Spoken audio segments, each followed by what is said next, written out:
What's up, Taiwan? Good morning. I'm Erika Liu with 10 minutes of news from here in Taiwan and around the world.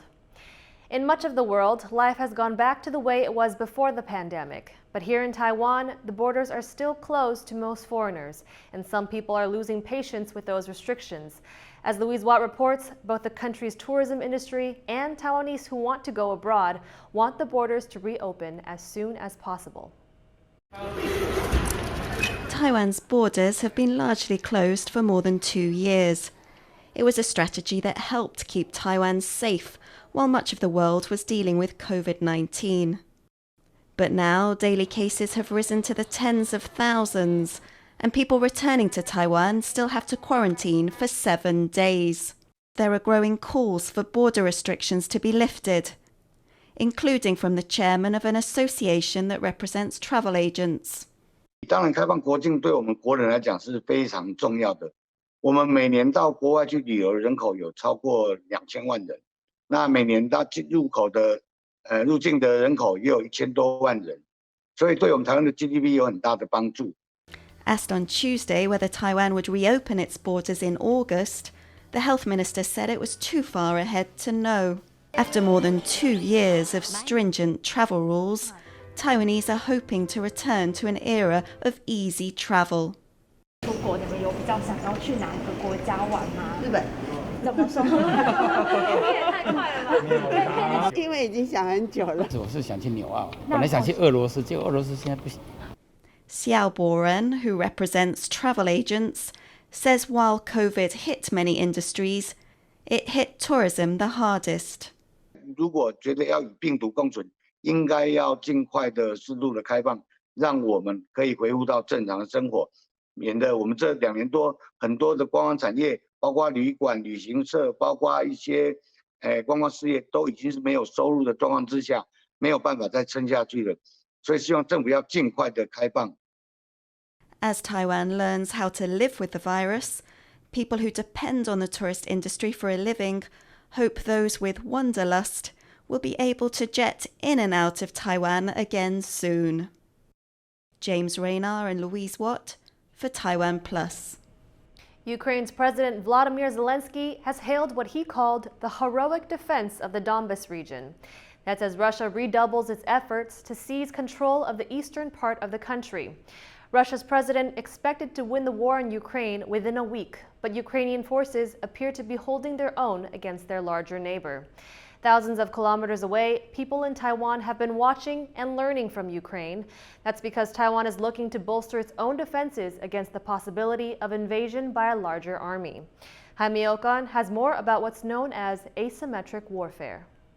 For a small nation like Taiwan, which neighboring China has threatened to take by force, the conflict in Ukraine is offering valuable lessons in defense strategy, particularly when faced with an army of greater capacity. The reason why Ukraine is able to hang on there and to destroy so many of the Russian military hardware is because of their asymmetric capability. Asymmetric warfare describes armed conflict between opposing forces with significantly different military capabilities. China spends 17 times more on defense than Taiwan, with roughly 400 nuclear warheads and the world's largest navy.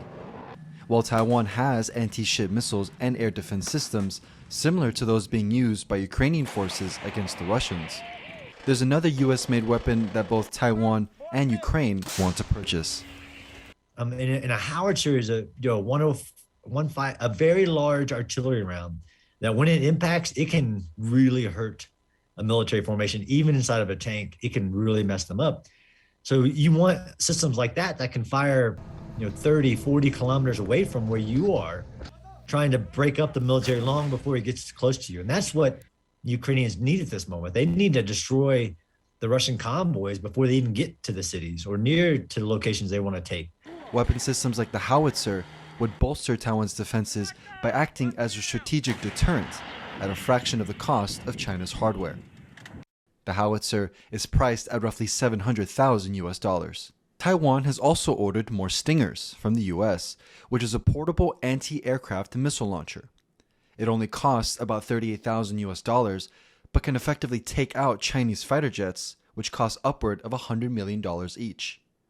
Fighter jets that are increasingly flying into Taiwan's air defense zone. So far this year, there have been more than 450 incursions. But there's a backlog on weapons deliveries from the US as the war in Ukraine enters its 4th month.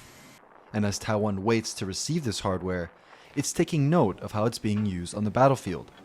Guided by the Eastern European nation, which is proving to the world that small doesn't have to mean outgunned. Damon Lin and Jaime Okan for TaiwanPlus.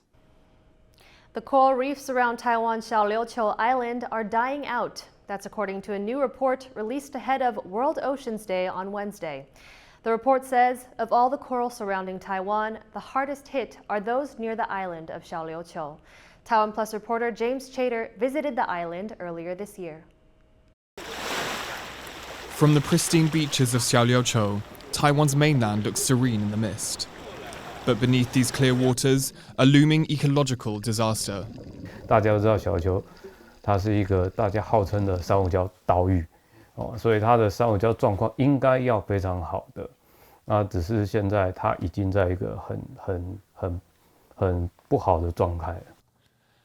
Some 12,000 people live in Xiaoliuqiu, a small island 15 kilometers off Taiwan's southern coast, and most of the island's residents work in tourism.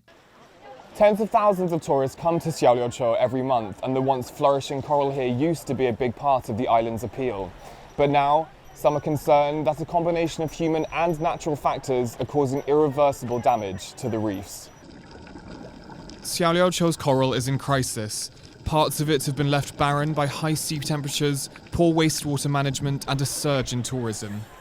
Of Xiaoliuqiu's 7 coral zones, 3 are now classified as disabled, meaning they have coral coverage of less than 10%.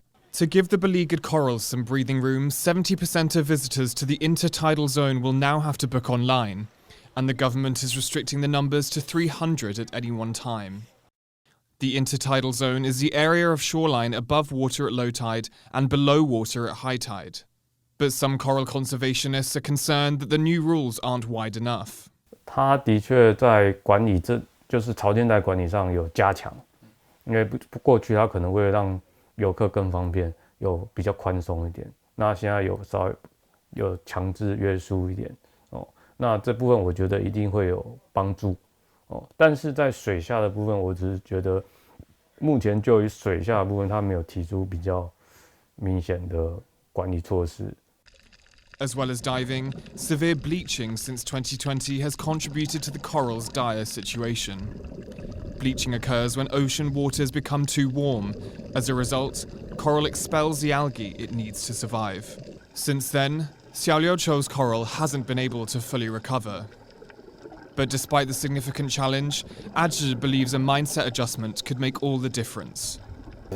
珊瑚是一个很古老的生物，它比恐龙还久，所以我不想要用我们人类的观点去看待这个，而是我觉得我们可以把我们会影响到它的行为，把它自己管理好，或许它本来就有能力自己恢复。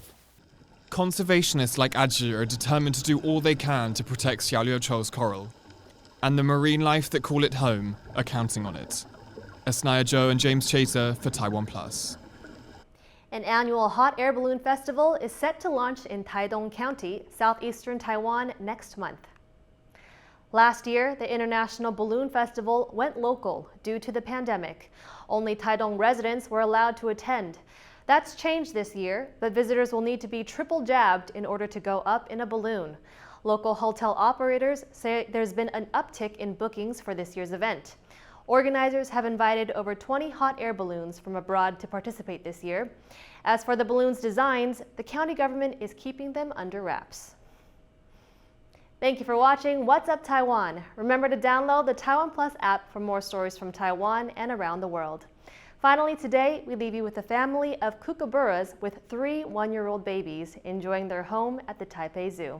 I'm Erika Liu. Take care and see you next time.